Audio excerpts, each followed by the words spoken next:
remember here, don't go overboard on typing stuff up. That's why I asked the question. If you've got a document and you've got a printer, and if you don't, send it to us. We'll figure it out, or mail it to us, or drop it off here. We can scan and PDF it. We'll put it in a Google Doc, create a link, and dump it in here. That takes me 3 minutes. So if you try something for 5 and you're getting frustrated, just say, Mark, I need this here, please. Just remember our copyright. Yeah, right. Yep. But yeah, you can't give me page 53 out of the Reading Street manual. You can't give me that, but. But you can take a picture of it with your phone. Right, but I can't recreate the stuff out of Reading Street. But if you've got like an old black and white or something like that, I mean, at this point, who knows where it came from? And if you do know where it came from, we'll cite it, or I'll help you. We can help you with that too. And we have a list of resource pages. So, yep, and I'm going to get there. Yep. So places that you may have found, or as you're digging, you're like me, you're searching for one thing, and all of a sudden there's a rabbit hole that you start going down and find all other kinds of resources. Don't look for what you're currently working on, but you know somebody else is working on. We'll show you where you can start to share those things as well, because it'll make all of our work easier if we can share those resources. I'm not sure where to go on this one, Teresa. I think They're going to create that. this one, the post. I'm not sure. I think we only need that one thing you're going to do. So how is it you assess kids? I don't think we need a formative and a post. I don't think you need that. Well, one of the things we did talk about possibly, especially with the more complex standards, is that you may need a pre and a post assessment, but they can be the same assessment. True. So if you decide that you want to, maybe those are the benchmark assessments. The only thing that may change is the threshold in which means benchmark. So what you give in September may be the same one that you give in January and April, but how many they have to master in order to be benchmarked makes a change. And those are the things that we can start to talk about later on, unless you're already populating that and saying, right now, we're assessing them on all the letters and sounds, but we certainly don't expect them to know all of them.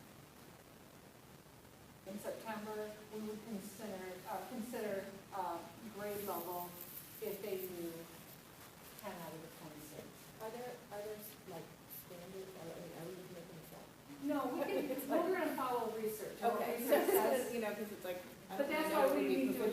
That's why we need to adopt whatever that. But that'll be pulling maybe from these items to generate that. Correct.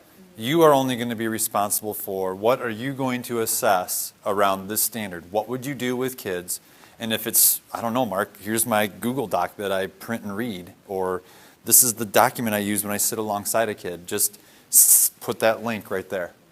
And they'll figure out, that's why you have your question types, and you could even put a note, please make this into a matching, and then link it. And if it's something that you're not sure what those benchmark numbers would be, we can help with that. Right.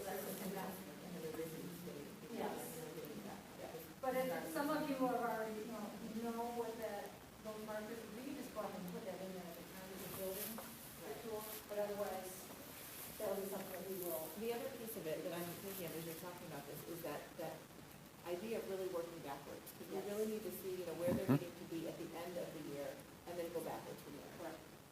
And that's where your standards, that's where they need to be, Exactly. that grade level. Yep. So Yep. building the assessment around those first, I think will be useful. So you won't remember this, but when I tell it to you later, hopefully now that I've done it once, it'll, oh yeah, he said something about that. When you get done doing that lesson plan, the nature of these standards, even though your main focus, what you're really going to be assessing is this specific skill, there will be other standards that you're also looking at. So once you've got it complete and you kind of see how it looks and how it panned out, we're going to ask you to go back in and make sure you add the additional standards that this particular lesson would also speak to based on how you designed it or found the resources for it.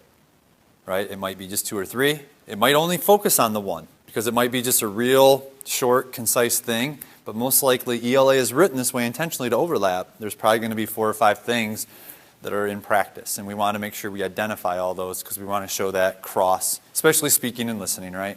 With reading, speaking and listening will come into play a lot. So go back on it, I think maybe what you're saying, that you may start with your first on the timeline and say, let's create that test bank.